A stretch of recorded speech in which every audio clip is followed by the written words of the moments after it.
My father's fist connected with my face so hard I tasted copper before I felt the pain. 40 people watched in silence as blood dripped from my split lip onto my white dress. My mother laughed, actually laughed. My brother Tyler clapped and shouted that I deserved it. No one moved to help me. My father called me an embarrassment to the family. Standing there, humiliated and bleeding at their 30th anniversary party, I made a decision. Tonight, I would make 3 phone calls. Tonight, everything would end. My hands shook on the steering wheel as I drove away from my parents' house. I could still hear the echo of laughter, still see the faces of 40 people who had known me since childhood, all of them turning away in uncomfortable silence. The makeup I had carefully applied that morning was streaked with tears and blood. I looked at myself in the rearview mirror at a red light. My lip was swelling already, turning purple at the corner. This wasn't the first time my family had hurt me, but it was the last time I would let them. Let me tell you how I got here, how a successful woman ended up standing in her childhood backyard, bleeding and humiliated, while her own family celebrated her pain. Growing up, I was always the black sheep. My brother Tyler was the golden child. Everything he did was celebrated, every mistake forgiven. Everything I did was scrutinized, every achievement dismissed. When Tyler graduated high school with a C average, my parents threw him a huge party and bought him a new car. When I graduated valedictorian, they said it was nice and asked if I could help clean up after Tyler's party. Tyler wanted to study business. My parents paid his entire tuition at a private university, bought him a condo near campus, gave him a generous allowance. I wanted to study computer science. They told me if I was serious about college, I could take out loans like everyone else. So I did. I worked 3 jobs through school. I ate ramen for dinner most nights. I studied in the library until they kicked me out because I couldn't afford to heat my apartment. My parents would ask how school was going, then change the subject when I answered. But they could talk about Tyler's fraternity parties for hours. After graduation, Tyler bounced from one failed business idea to another, a food truck that lasted 3 months, a cryptocurrency scheme that lost money, a consulting business with no clients. My parents funded every venture, praised every idea, told him he was brilliant and just needed the right opportunity. I built a tech startup in my tiny apartment. I coded 18 hours a day. I survived on coffee and determination. I pitched to investors who dismissed me, worked with partners who tried to steal my ideas, pushed through moments when I wanted to give up. 3 years after I started, my company was acquired. The sale price was $87 million. I was 28 years old. I became a venture capitalist. I invested in other startups, helped other founders build their dreams. My portfolio grew. Within 2 years, I was managing over $50 million in investments. I was featured in Forbes. I spoke at conferences.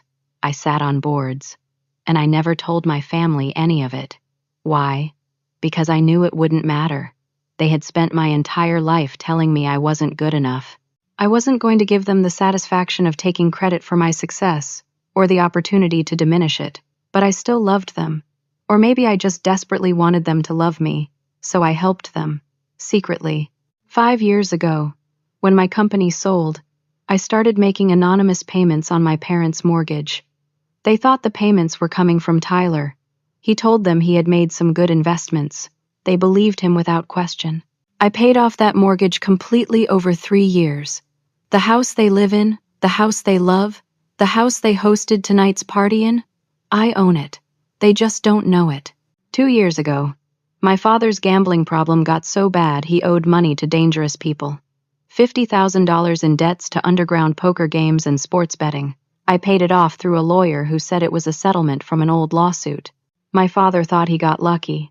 6 months later, he racked up another $40,000 in debt. I paid that too. Made it look like loan forgiveness from the casino.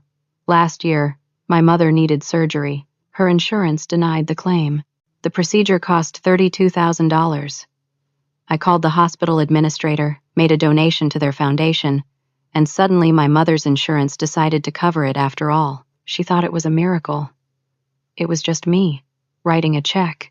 Tyler's restaurant opened 3 years ago with funding from a shell company. My shell company. He thought some investor believed in his vision. The restaurant failed within 8 months, but the investor never came after him for the money. The contract was structured so he couldn't be sued. I made sure of that. For 5 years, I paid their bills. I cleared their debts. I made their lives comfortable. And for 5 years, they mocked me at every family gathering. They would ask about my job and I would say I worked in tech. They would roll their eyes. My father would ask if I was still wasting my time with computers. My mother would sigh and say she wished I had chosen something more respectable, like teaching. Tyler would laugh and say at least he was a real entrepreneur, not just someone who sat at a desk all day. I would smile and nod and let them believe I was unsuccessful. Let them think I was struggling.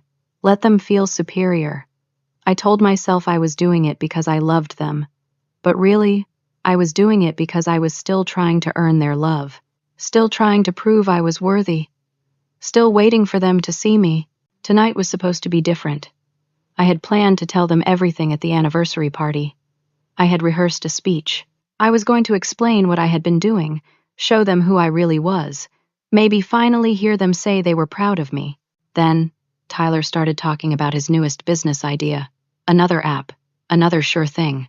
He was looking for investors. He made a joke about how I wouldn't understand business concepts. Everyone laughed. I tried to be gentle. I said maybe he should consider getting some real work experience before launching another startup. I said it kindly. I swear, I was trying to help him. My father's face turned red. He stood up from the table, asked me who I thought I was, said I had no right to give advice to Tyler when I couldn't even afford a decent car. I drove a 7-year-old Honda because I liked it, because I didn't need to prove anything with a fancy vehicle. But to him, it was evidence of my failure. I tried to explain. I said Tyler might benefit from working for someone else first, learning how businesses actually operate.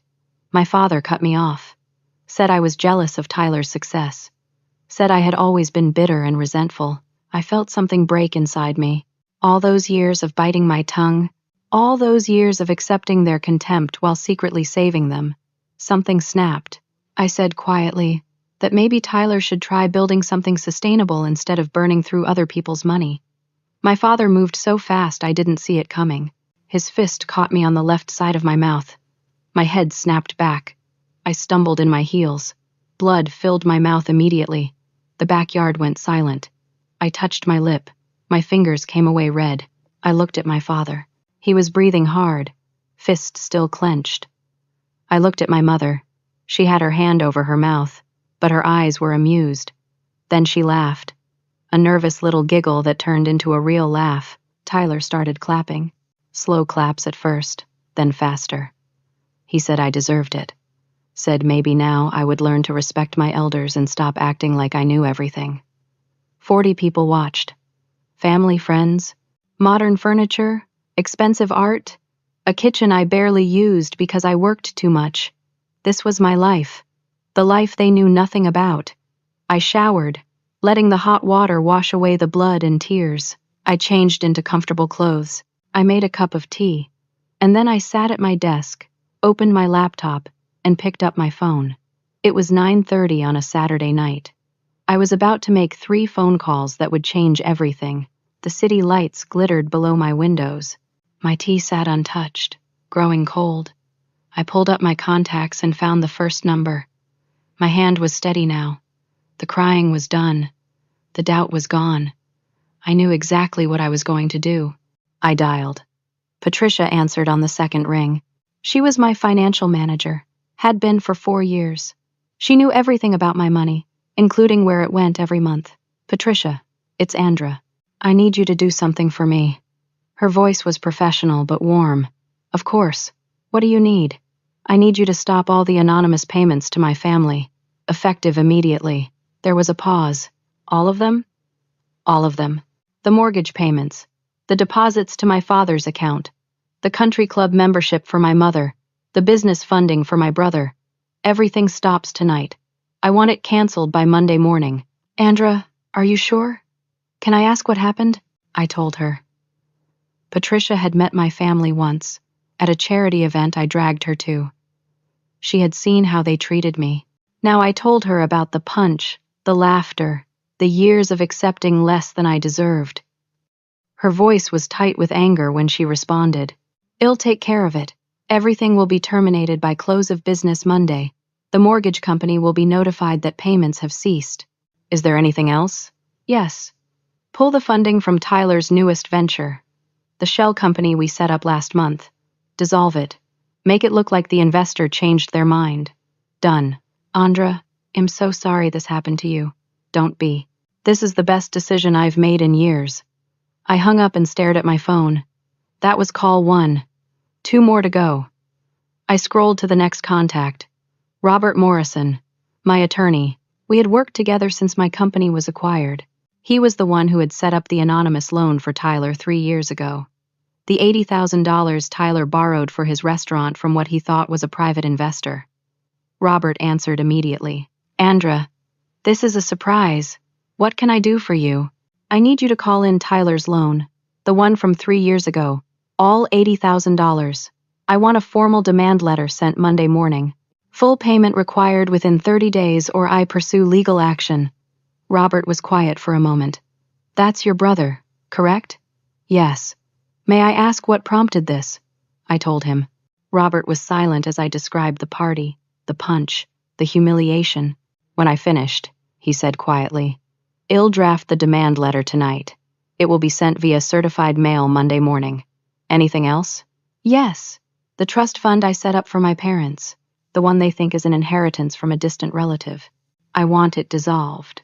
Distribute the remaining funds to the charities we discussed last year, the women's shelter and the literacy program.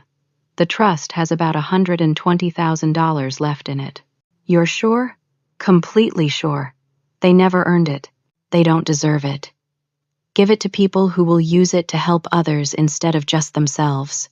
I'll have the paperwork ready by Monday." "Andra, for what it's worth, I think you're making the right choice. No one should accept abuse, family or not. Thank you, Robert." I hung up. 2 calls down, 1 to go. This was the call I had been both dreading and anticipating. I opened my email and found the contact information. Michael Bradford, investigative journalist for the city's major newspaper. We had met at a conference 6 months ago. He had given me his card, told me if I ever had information about financial fraud or corporate misconduct, he was interested. I had been holding on to information for 2 years. Information about my father's company. Information I had discovered accidentally and then deliberately compiled because part of me always knew this day might come. Michael answered on the 4th ring. His voice was cautious. "Hello, Michael, this is Andra Hartley. We met at the Business Ethics Conference in March. You gave me your card." Recognition in his voice. "Andra, yes, of course. What can I do for you?" "I have information about a major fraud case, commercial real estate fraud, falsified property values, fake invoices, investor deception. It's been going on for at least 5 years, maybe longer." I could hear him shifting, suddenly alert. "How solid is your information?" "Airtight.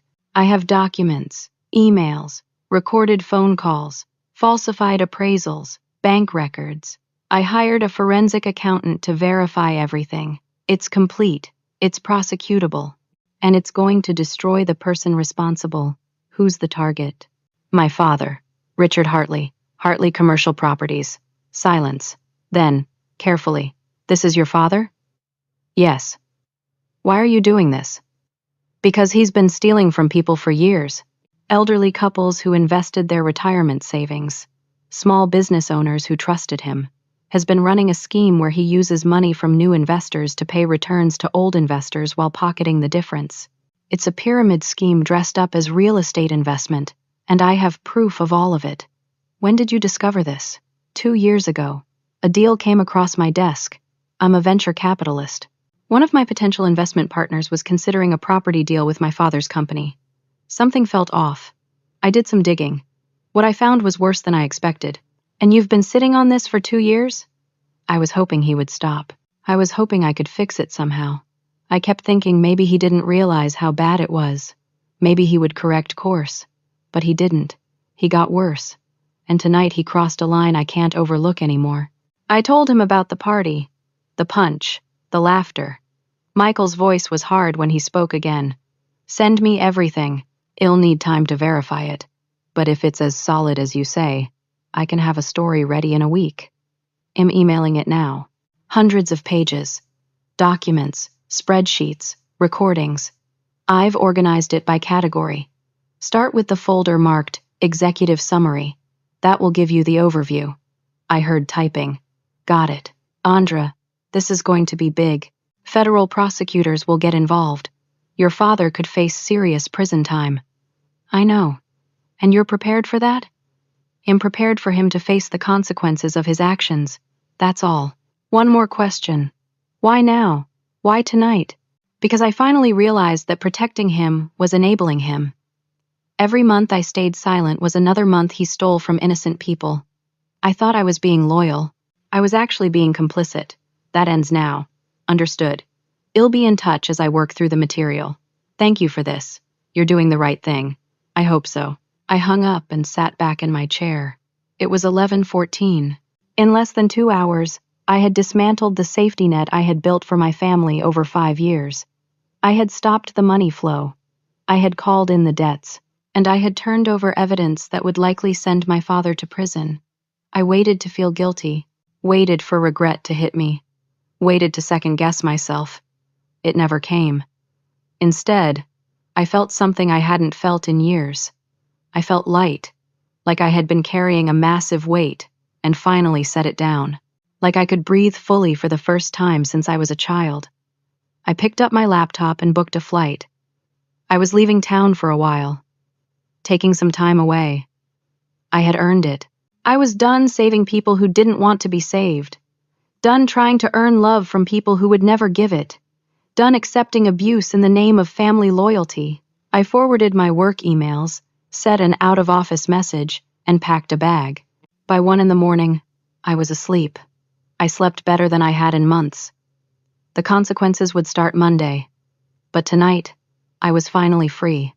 Monday morning arrived crisp and cold. I was 2,000 miles away, sitting on the balcony of a resort in Colorado, drinking coffee and watching the mountains. My phone was on silent. I had no intention of answering calls from my family, but I couldn't help checking the news. Back home, the mechanisms I had set in motion were beginning to turn. Tyler woke up Monday morning to an email notification. Certified letter arriving today, requires signature. He didn't think much of it. He was more worried about his bank account. He had checked it Sunday night and panicked when he saw the balance. $3,200. That was all he had. The shell company that was supposed to fund his new app idea had sent an email Friday afternoon. He had been too busy with the anniversary party to check it. Investment withdrawn due to portfolio reallocation. We wish you the best in your future endeavors. Tyler had been counting on that money. $50,000 to develop the app, hire a designer, launch the marketing. Now it was gone. He called the number on the email. Disconnected. He searched for the company online. The website was down. He tried not to panic. He would figure it out. He always did. Then the certified letter arrived. Tyler signed for it at 10:30 in the morning. He opened it, standing in his doorway. The legal letterhead made his stomach drop. Formal demand for repayment of loan in the amount of $80,000. Principal plus interest equals $86,400. Payment in full required within 30 days. Failure to comply will result in legal action including but not limited to lawsuit, asset seizure, and garnishment of wages. Tyler read it 3 times. The loan. The loan from 3 years ago. The anonymous investor who had funded his restaurant. He had barely thought about it since the restaurant closed. The investor never contacted him. He assumed they had written it off. Now they wanted it back. All of it. In 30 days. He didn't have $86,000. He didn't have $8,000. He had $3,000 and maxed out credit cards. Tyler called his father. No answer. Called his mother. She sounded distracted. She was dealing with her own problem. The country club had called. Her membership payment had been declined. She tried to explain it must be a mistake, but they were very clear. The payment method on file was no longer valid. If she wanted to maintain her membership, she needed to provide new payment information. She called the bank. They told her the regular deposits that had been coming into her account for years had stopped. The last one was Friday. No more were scheduled. Tyler's father was getting the same news. The passive income he thought he was receiving from old investments had suddenly ceased. His account balance was lower than it had been in years. The mortgage company called. Next payment would be due in 2 weeks. Did he want to confirm the payment method? He didn't understand. The mortgage was supposed to be on auto pay. It had been for years. Now they were saying the payment method had been removed. The family was confused, worried, but not panicking yet. These things happened. They would figure it out. Tyler's bigger problem arrived Wednesday afternoon. His fiancée, Jennifer, came over to his apartment. She was carrying a folder. Her face was set in hard lines. Tyler had been dating her for 10 months. She was smart, beautiful, a high school teacher with a practical mindset and a kind heart. He loved her. He had proposed 3 months ago. They were planning a summer wedding. Jennifer sat down at his kitchen table and opened the folder. These are your bank statements. I got them from your desk. I'm sorry I snooped, but you've been acting weird about money lately and we're supposed to be planning a wedding. Tyler felt cold. Those statements showed the truth.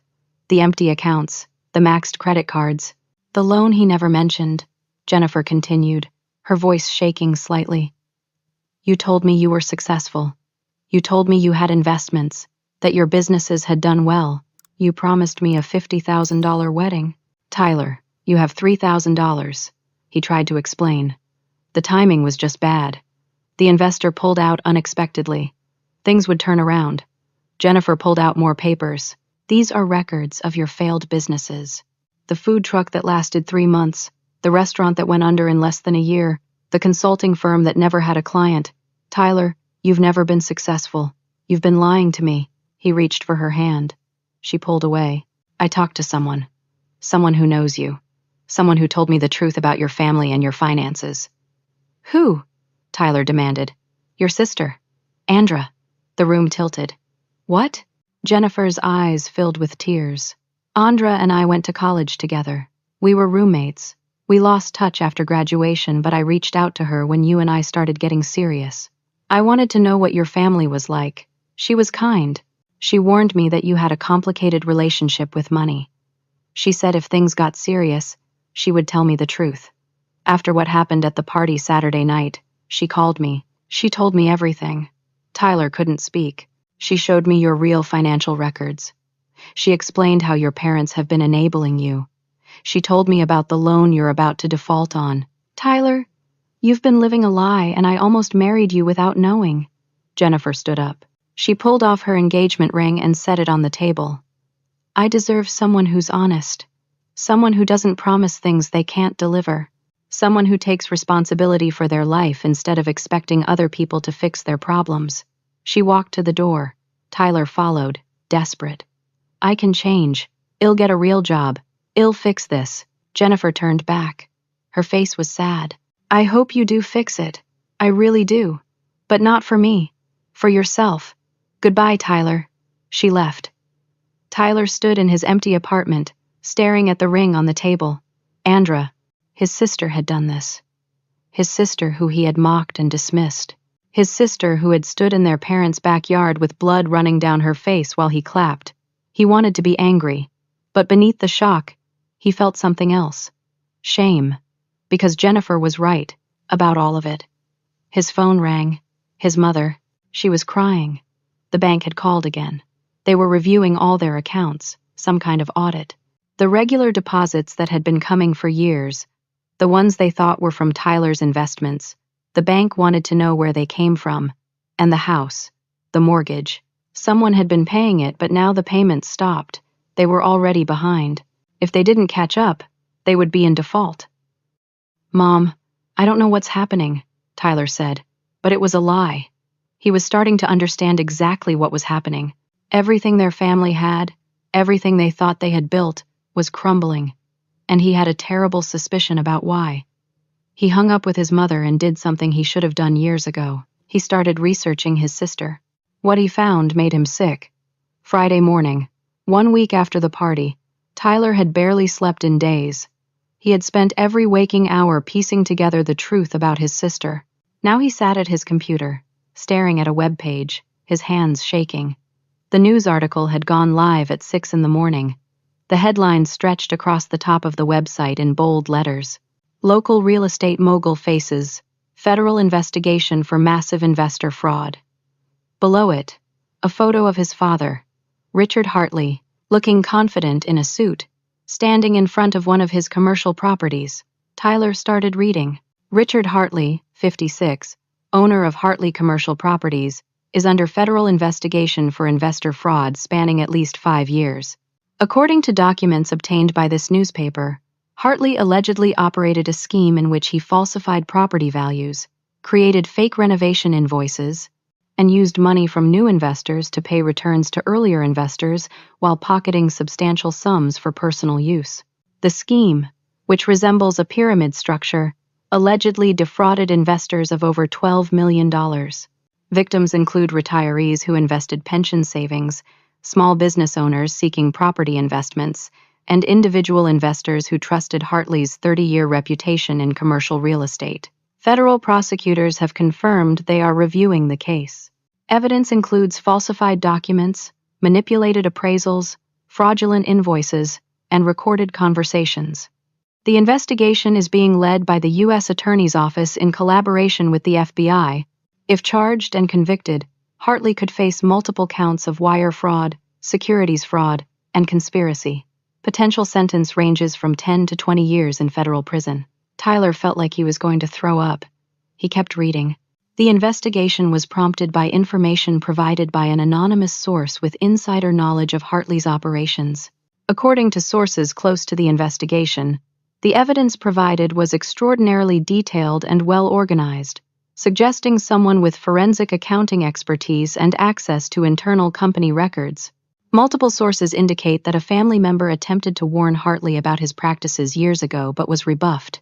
The source who provided evidence reportedly struggled with the decision for months before concluding that victims deserved justice. Tyler's phone rang. His mother. He answered. "Have you seen it? Have you seen the news?"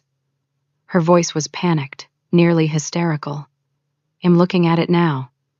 Your father is going insane. The phone won't stop ringing." Reporters, lawyers, business partners.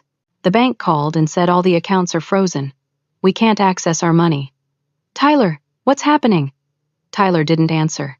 He was reading another paragraph.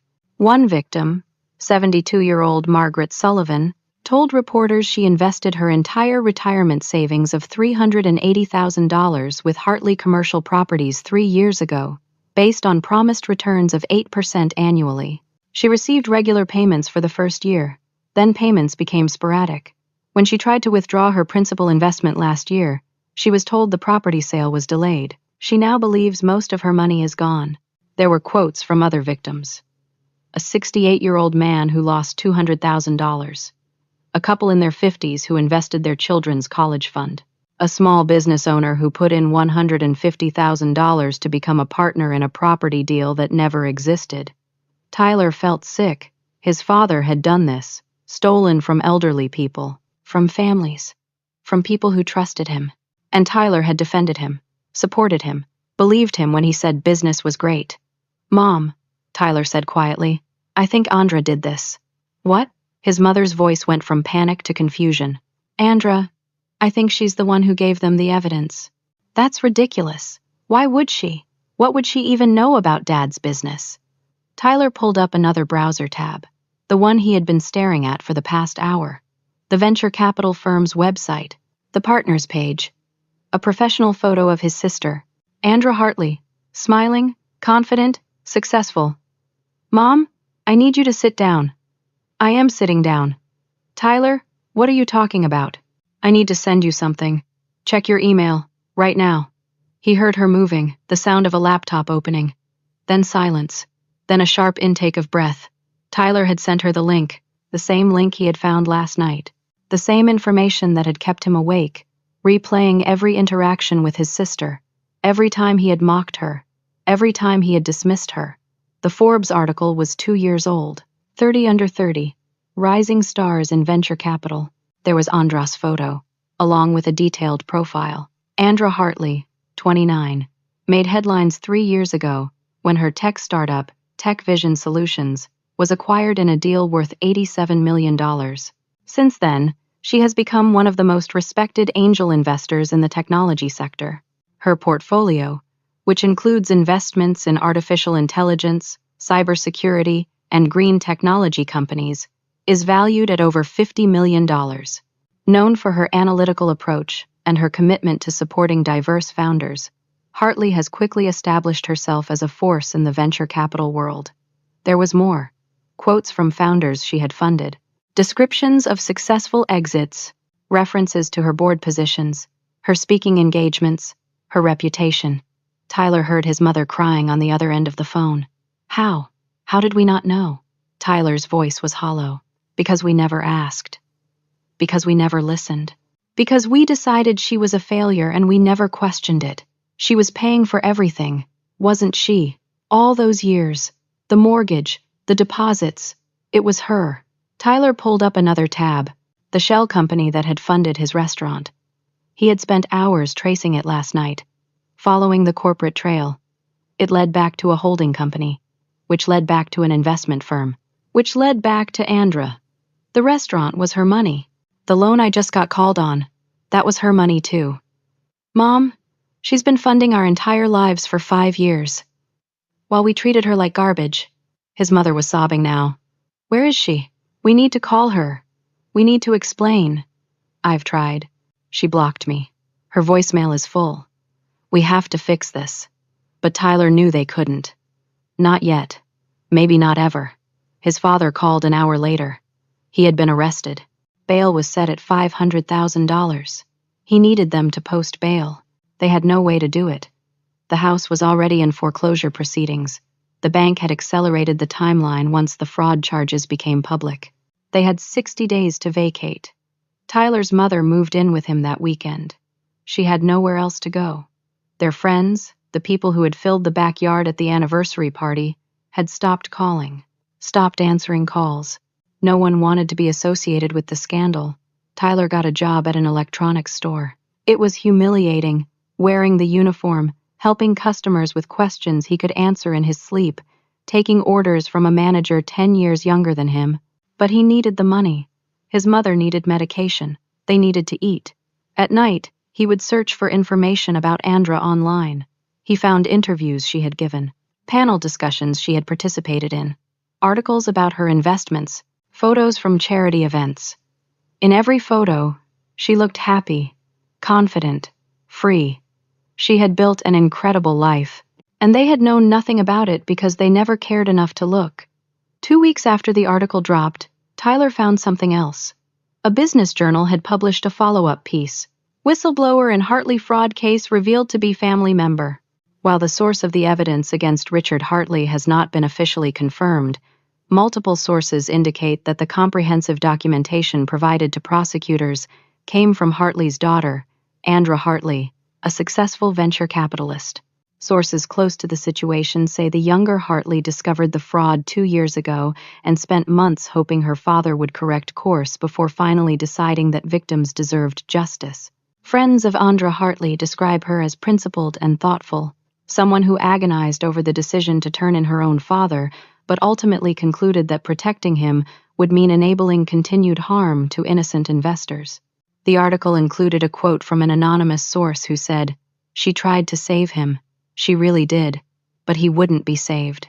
And she cared more about his victims than about protecting a man who chose to be a criminal." Tyler showed the article to his mother. They sat together in his small apartment, reading it on his laptop. "She did try," his mother whispered. 2 years ago. Remember? She asked your father all those questions about the business, about how he structured deals. He got so angry. He told her she didn't understand business and to mind her own. Tyler remembered. He had been there.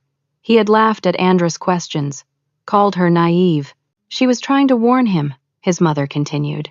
And we all shut her down. Tyler looked at his mother, really looked at her. She had aged 10 years in 2 weeks. Her hair was grayer. Her face was lined with stress. She looked small and broken. "Mom," he said quietly, "we need to accept something. We're not going to fix this. Andra is gone. We lost her, and it's our fault." His mother started crying again. But Tyler felt something different. Not just grief, not just regret. Something that felt almost like relief. Because pretending was exhausting. Pretending he was successful when he was failing. Pretending his family was perfect when it was broken. Pretending everything was fine when it never had been. The truth hurt. But maybe the truth was what they needed. His phone buzzed. A news alert. He opened it, and his breath caught. Local whistleblower speaks. Andra Hartley breaks silence on family fraud case. There was going to be a television interview, tonight, 6 o'clock, local news. Tyler looked at his mother. "We have to watch it." She nodded. At 6 o'clock, they sat on his couch. Tyler turned on the TV, and there was his sister. Andra looked nothing like the bleeding, humiliated woman who had stood in their backyard 2 weeks ago. She looked polished, professional, powerful. Her hair was styled perfectly. She wore a navy blue suit that probably cost more than Tyler made in a month. She sat across from the news anchor with perfect posture, her hands folded calmly in her lap. Tyler felt his mother grab his hand. They both stared at the screen. The anchor introduced her.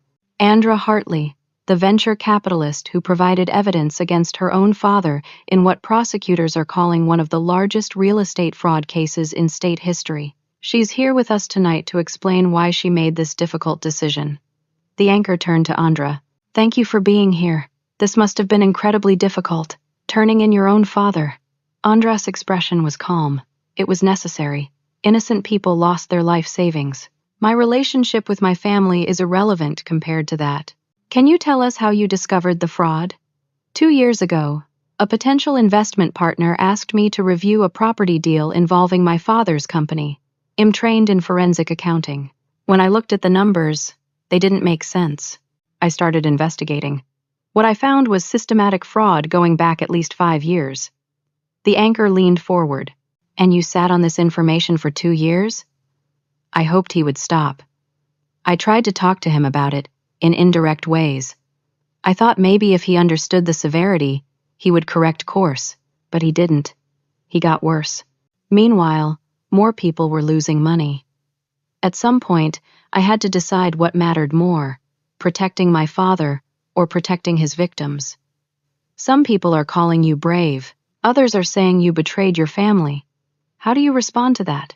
Andra's face didn't change. I didn't betray my family. My father betrayed every person who trusted him. He betrayed elderly couples who gave him their retirement savings. He betrayed small business owners who thought they were investing in real estate. He made a choice to be a criminal. I made a choice to stop enabling him. The anchor paused. "We've heard that you had a difficult relationship with your family. Is that true?"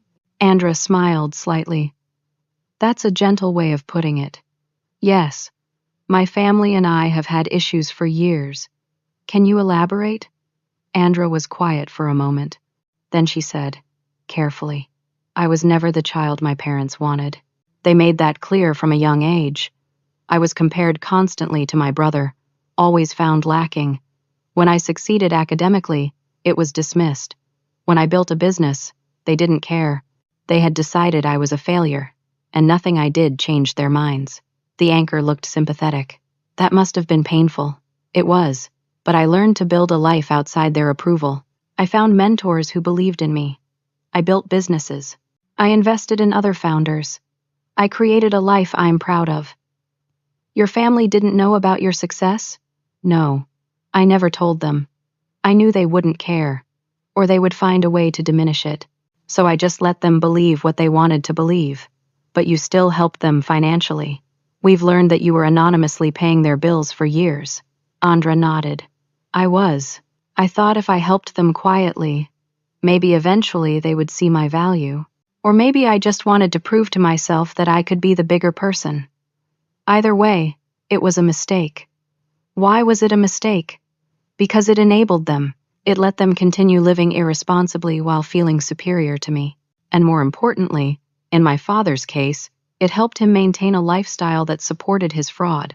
Every dollar I gave him was another dollar he didn't have to account for honestly. The anchor shifted. 2 weeks ago, something happened at your parents' anniversary party. Can you tell us about that? Tyler felt his mother's hand tighten on his. Andra's expression hardened slightly. My father punched me, in front of 40 people. My mother laughed. My brother applauded. There was a pause. The anchor looked shocked. I'm sorry. Your father physically assaulted you? Yes. And your family's response was to laugh and applaud? Yes. Tyler wanted to disappear into the couch. On national television, his sister was telling the truth. The truth he had tried to forget. The truth that made him sick every time he thought about it. That night, Andra continued, I made 3 phone calls. I stopped the financial support I had been providing. I called in loans my brother owed, and I contacted a journalist with the evidence about my father's fraud. The anchor looked stunned. 3 phone calls changed everything. 3 phone calls stopped enabling people who were never going to change. That's all. Do you have any regrets? About exposing the fraud? No. About the years I wasted trying to earn love from people who would never give it? Yes. I regret that deeply. There was a moment of silence. Then the anchor said, We understand you're also helping victims of your father's fraud. Andra's expression softened. Yes. I've established a fund to partially reimburse people who lost money. It won't replace everything they lost, but it's what I can do. How much have you contributed? Andra hesitated. I'd rather not discuss specifics, but enough to make a real difference for the families affected. Some of these people lost their entire retirement savings. The least I can do is help them recover something. Even though you weren't responsible for the fraud? I'm responsible for staying silent for 2 years. I'm responsible for hoping my father would change instead of protecting his victims immediately. This is me taking accountability for that. The anchor smiled. You're being praised across social media as a hero. I'm not a hero, Andra said firmly. I'm someone who should have acted sooner. I let my complicated feelings about my family delay justice. That's not heroic. That's human, and flawed, and something I have to live with. One final question. Do you have a message for your family? Andra looked directly at the camera. Tyler felt like she was looking right at him. I hope they find peace. I truly do. But I've learned that you can't save people who don't want to be saved. And you can't wait for approval from people who will never give it. I spent years trying to earn their love. I'm done trying. I'm free now. She smiled. It was genuine, peaceful. The smile of someone who had let go of a tremendous weight. The interview ended. Tyler turned off the TV. The silence in his apartment was crushing. Finally, his mother spoke. She's right. About all of it. Tyler nodded. He couldn't speak. We destroyed her, his mother continued. We had the most amazing daughter, and we destroyed her. Tyler thought about Jennifer, about how she had left because he lied, about how Andra had tried to protect her from him, even after everything he had done. She was still looking out for people, he said quietly. Even after we hurt her. She warned Jennifer about me. She could have let Jennifer marry me and been vindicated when it fell apart, but she told her the truth instead. His mother was crying silently. What kind of people are we? Tyler didn't have an answer. His phone exploded with notifications. The interview had gone viral. Comments were pouring in. He scrolled through them. She's incredible. What strength. The family should be ashamed. They had a gem and treated her like trash. This woman is a hero. She exposed her own father to protect strangers. I hope her family sees this and realizes what they lost. Some comments were harsher. The brother clapped when she got punched? What kind of monster does that? The mother laughed? These people are disgusting. They deserve everything that's happening to them. Tyler wanted to defend himself, wanted to explain that he was sorry, that he was changing, that he understood now, but he couldn't, because they were right. He had been a monster. He tried to post something, an apology, a public acknowledgement of his mistakes. He wrote it carefully, admitted everything, the abuse, the mockery, the complete failure to see Andra's value. He said she deserved better. He said they were wrong about everything. He hit post. Within minutes, the comments started. Too little, too late. Only apologizing because she's successful now. Where was this when she needed support? You don't get to apologize after you applauded her getting punched. His post was shared widely, but not in the way he hoped. It became an example of a hollow apology, an attempt to save face after being publicly exposed. Tyler deleted it. It only made things worse. His mother tried too. She wrote a heartfelt message about how she had failed as a mother, how she had been blinded by favoritism, how she would regret her actions for the rest of her life. The response was the same: skepticism, anger, dismissal. They couldn't fix this with words. They had spent years building a reputation as cruel, negligent parents. One apology wasn't going to change that. That night, Tyler couldn't sleep. He kept thinking about his sister, about how she had sat in that interview, calm and confident, how she had talked about being free. He had never felt less free in his life. The next morning, he went to work. A customer recognized him. "You're Tyler Hartley, the guy from the news, the one who clapped." Tyler felt his face burn. Yes, that's me." The customer shook his head. "Man, what you did to your sister, that's messed up." He walked away. Tyler's coworker gave him a sympathetic look but said nothing. This was his life now, being recognized as the villain in his sister's story, and he couldn't even argue, because he was the villain. His mother called that afternoon. She had been turned away from her doctor's office. They wouldn't see her anymore. Too much publicity. They didn't want to be associated with the family. She had to find a public clinic. She waited 3 hours to be seen. The medication she needed cost $200 without insurance. She had to choose between medicine and groceries. This was what Andra had been protecting them from, this reality, this struggle, and they had taken her protection for granted while treating her with contempt. Tyler lay awake that night, staring at his ceiling. Somewhere out there, his sister was living her life, successful, happy, free, and he was here, in a tiny apartment, working retail, supporting his mother, facing the consequences of years of cruelty. It was exactly what they deserved. And somehow, that made it worse. 3 weeks after the interview, Tyler's father was released on bail. Tyler was shocked.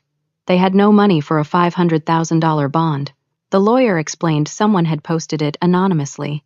A cash bond, paid in full. The lawyer didn't know who, couldn't say even if he did know. Tyler had a suspicion, but he didn't want to believe it. Didn't want to believe that even now, after everything, his sister might still be helping. His father looked terrible. He had lost at least 20 pounds. His hair had gone mostly gray. His hands shook. The confident, aggressive man who had punched his daughter in front of 40 people was gone. In his place was someone broken and afraid. He came to Tyler's apartment, sat on the couch, looked at his son and his wife with hollow eyes. "I'm going to prison," he said. "The lawyer says with the evidence they have, a trial is pointless. They want me to plead guilty. Minimum 8 years. Tyler's mother started crying. Tyler just nodded. "I deserve it," his father continued. "I stole from people. Elderly people. Retirees. I took their life savings and gambled it away. I knew what I was doing. I just didn't care." It was the first time Tyler had heard his father admit guilt. Really admit it. Not make excuses. Not blame others. Just own it. "I need to see Andra," his father said. "I need to apologize to her, in person, before the trial, before I go away." Tyler shook his head. "She won't see us. We've tried. She's blocked all of us. There has to be a way." Tyler pulled up his laptop. He had been following Andra's social media, not to harass her, just to see how she was doing, to catch glimpses of the life she was living. She had posted that morning about attending a charity gala, a fundraiser for literacy programs. It was tonight. At the Riverside Hotel downtown, Tyler showed his father. "We could go there, wait outside, try to catch her." His mother looked uncertain. "Is that a good idea? Won't that upset her more?" "Probably," Tyler admitted. "But what choice do we have? She deserves to hear us apologize in person. Even if she doesn't forgive us, even if she tells us to leave, she deserves to hear it." His father nodded slowly. "Tonight, then. We go tonight." They dressed in their best clothes. Tyler's best was a suit he had bought for job interviews 3 years ago. His father's suit hung loose on his diminished frame. His mother wore a dress that had been nice once but was dated now. They looked shabby, they felt shabby, but they went anyway. The Riverside Hotel was elegant. Expensive cars lined the circular drive. People in evening gowns and tuxedos walked through the glass doors. Tyler, his mother, and his father stood on the sidewalk, watching.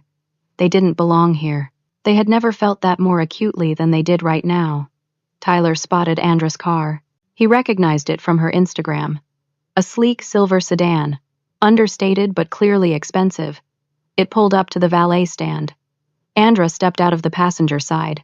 Tyler's breath caught. She looked stunning. A floor-length emerald green gown that must have cost thousands of dollars. Her hair was swept up elegantly. Diamond earrings caught the light.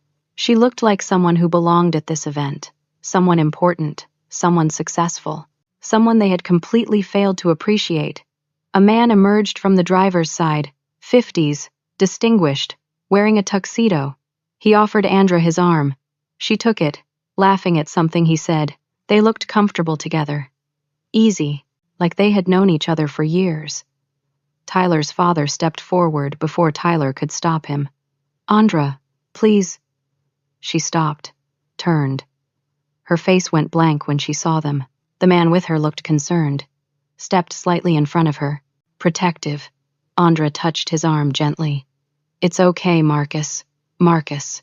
Tyler felt recognition. Marcus Wellington, CEO of one of the largest tech companies in the country. Tyler's father had tried to do a deal with him years ago. It had fallen apart acrimoniously. His father had tried to cheat Wellington, and Wellington had nearly sued him, and now Wellington was here with Andra, looking at her like she mattered, like she was important. You need to leave, Andra said. Her voice was calm, cold. Tyler's mother moved forward. Please, just 5 minutes. That's all we ask. No, it was absolute, final. Tyler stepped forward. We know we don't deserve it, but please, just listen. Andra looked at him, really looked at him. Her expression didn't soften. You're right. You don't deserve it. And I don't owe it to you. Their father's face crumpled. He started crying. Right there on the sidewalk in front of the elegant hotel, tears streaming down his face. I'm sorry, he sobbed. I'm so sorry. I was wrong about everything. You were supporting us all along. And I hit you. I called you a failure. I don't even recognize the man I was. People were staring now. Hotel guests, valets, other gala attendees. Tyler's mother was crying too. We were terrible parents. We failed you in every possible way. Andra's expression didn't change. She looked at them like they were strangers, people she had no connection to. You're sorry because you got caught, she said quietly. You're sorry because you're facing consequences. But you're not sorry for the years of emotional abuse. You're not sorry for treating me like I was worthless. You're sorry your comfortable life is over. Dad, that's not. Her father tried. Andra cut him off. Dad, you punched me. In front of 40 people. And you know what the worst part was? I wasn't even surprised. Because that's who you've always been. Marcus stepped forward gently. Andra, should I call security? Tyler's father looked at Marcus. Recognition crossed his face. He remembered. The deal. The attempted fraud. The near lawsuit. You, his father said weakly. The Wellington deal. You almost sued me. I would have, Marcus said coolly. But someone intervened. Someone paid what you owed, and then some. Someone made sure that your victims were made whole. I didn't know who it was at the time. But I figured it out later. He looked at Andra with clear respect. She saved you from me. Even back then, she was protecting you from the consequences of your own actions. Tyler felt like he had been punched. Even then, 5 years ago, Andra had been saving them, and they had never known, never cared, never asked. 2 security guards appeared, formal, professional. Andra had made some kind of signal. Tyler hadn't even seen it. These people are harassing me, Andra said calmly. Please escort them out. Andra, please, Tyler's mother begged. We're your family. Andra's eyes flashed. The first real emotion Tyler had seen. No, she said sharply. Family doesn't treat each other the way you treated me. Family doesn't laugh when someone they love is hurt. You were my relatives, but you were never my family. Tyler felt tears on his face. He tried one last time. I know I can't fix this, but I need you to know. I'm sorry. Really, truly sorry. Not because you're successful now. Not because we need you. Because what we did to you was wrong. It was always wrong. And I'm going to spend the rest of my life trying to be better. Andra looked at him for a long moment. Her expression softened slightly. I believe you are sorry now, Tyler. But sorry doesn't undo years of damage. Sorry doesn't give me back my self-esteem that you all spent years destroying. Sorry doesn't erase the sound of Mom's laughter when Dad hit me. She turned to the security guards. Please make sure they don't come back. Then she looked at them one final time. I hope you all figure out how to be better people. I really do. But you'll have to do it without me. I'm done being your victim. I'm done being your scapegoat. I'm done hoping you'll love me.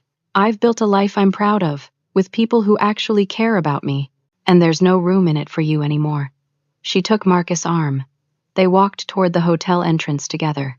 The security guards moved in, gentle but firm. Sir, ma'am, you need to leave the property.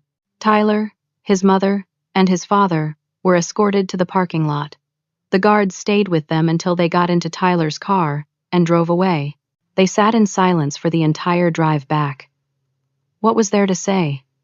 They had lost her. Completely. Finally. Forever.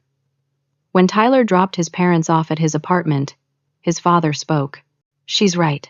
About all of it. We were never a family. We were just people related by blood who hurt each other. Tyler nodded. He couldn't disagree. That night, lying in bed, Tyler thought about the look on Andra's face. Not angry, not hurt, just done. She had moved on. She had built a life without them. She was happy. And they would have to learn to live with that. To live with the knowledge that they had been given something precious, and they had destroyed it through their own cruelty and neglect. There would be no reconciliation, no happy reunion, no forgiveness, just the reality they had created, and the consequences they would live with for the rest of their lives. 6 months passed. Tyler's father pleaded guilty to 7 counts of fraud. The prosecutor offered 8 years in exchange for the guilty plea and cooperation in reimbursing victims. His lawyer advised him to take it. A trial could mean 20 years. He took the deal. Tyler and his mother went to the sentencing. They sat in the back of the courtroom. Several victims gave statements. An elderly woman who lost her retirement savings. A veteran who invested his disability settlement. A young couple who lost their house down payment. Tyler's father listened to each one. He cried openly. When the judge asked if he had anything to say, he stood. I have no excuse for what I did. I stole from people who trusted me. I destroyed their financial security for my own greed. I will spend every day of my prison sentence thinking about the harm I caused. I'm deeply sorry. I know that's not enough. But it's all I have to offer. The judge gave him 8 years in federal prison. He would be eligible for parole after serving 5. As they took him away in handcuffs, he looked at Tyler and his mother. Tell Andra I'm sorry. Even if she never wants to hear it. Tell her I'm proud of her. Tell her she was right about everything. Tyler nodded, though he had no way to tell her. She had blocked them all. His mother moved into a small, subsidized apartment. She got a job as a receptionist at a dental office. It was her first real job in 25 years. She was 53 years old, learning to clock in and take orders and earn minimum wage. It was humbling, but she told Tyler it was good for her. She needed to understand what real work felt like, what struggle felt like, what it meant to earn something rather than have it given to you. She started therapy, dealing with how she had enabled abuse, how she had failed her daughter, how she had valued appearances over integrity. She wrote letters to Andra, long letters, not asking for forgiveness, just apologizing, taking accountability. She sent one every month. She never got a response, but she kept writing anyway, because it was the right thing to do, even if it changed nothing. She also started volunteering at a women's shelter, helping abuse victims. She told Tyler it was what she should have done for her own daughter. She couldn't change the past, but she could help other women now. Tyler worked 2 jobs, retail during the day, food delivery at night. He paid off his debts slowly. $86,000 plus interest. He paid $50 a month on the loan from Andra. It would take him years, but he paid it. He took online courses in business management, actually learning instead of pretending to know. He studied at night after his shifts. His grades were good, not because he was naturally talented, but because he worked hard. He met someone new, Sarah, a teacher at the elementary school near his apartment. She was kind, patient, down to earth. He told her everything on their second date, his whole story, the failure, the cruelty, the sister he had destroyed. Sarah listened. Then she said, "What matters is who you are now, not who you were." They dated for 4 months before he introduced her to his mother. Sarah and his mother got along well. They both saw who Tyler was becoming. Someone humble, someone honest, someone trying. He still sent Andra a message every year on her birthday. Just, "Happy birthday. I'm proud of who you are." She never responded. He didn't expect her to, but he kept sending them, not for reconciliation.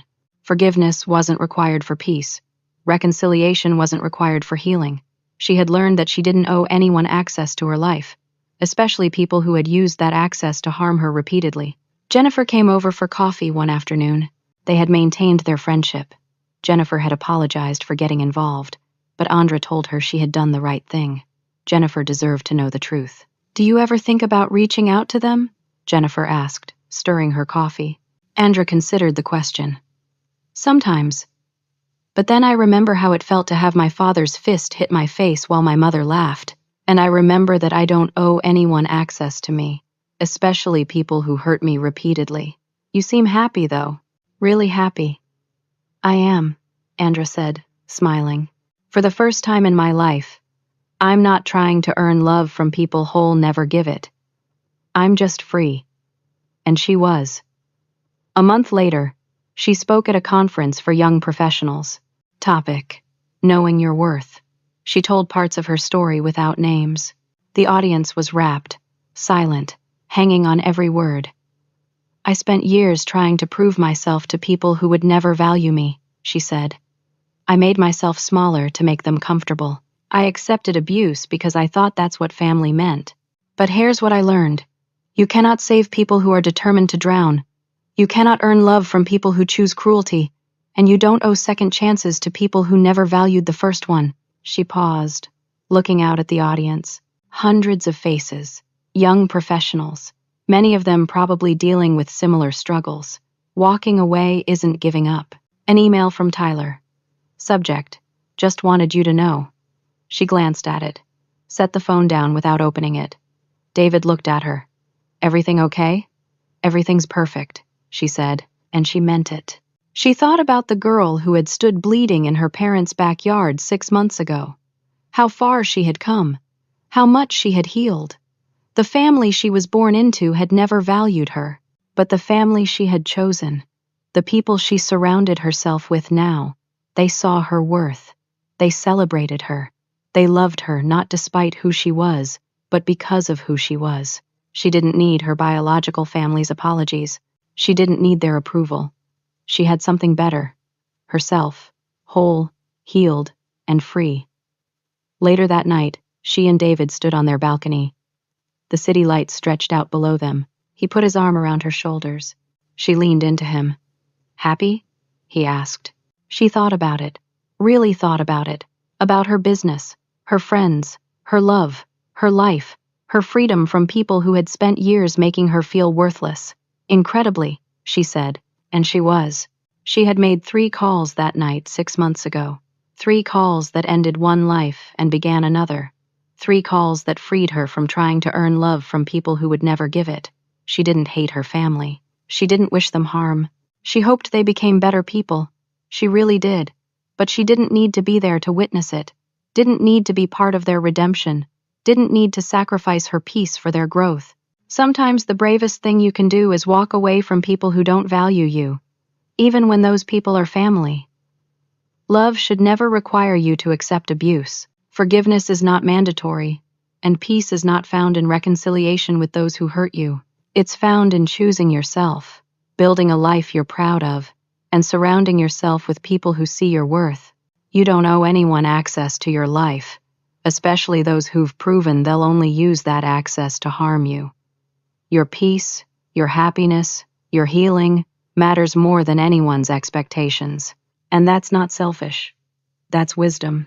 Andra smiled, looking out at the city lights. She had learned this lesson the hard way, but she had learned it well, and now she was free. Have you ever had to walk away from toxic family members or friends to protect your peace? Have you ever felt like you were trying to earn love from people who would never give it? I'd love to hear your story in the comments below. Your experience might help someone else who's struggling with the same decision. If this story resonated with you, please hit that like button and subscribe to hear more stories about resilience, boundaries, and choosing yourself.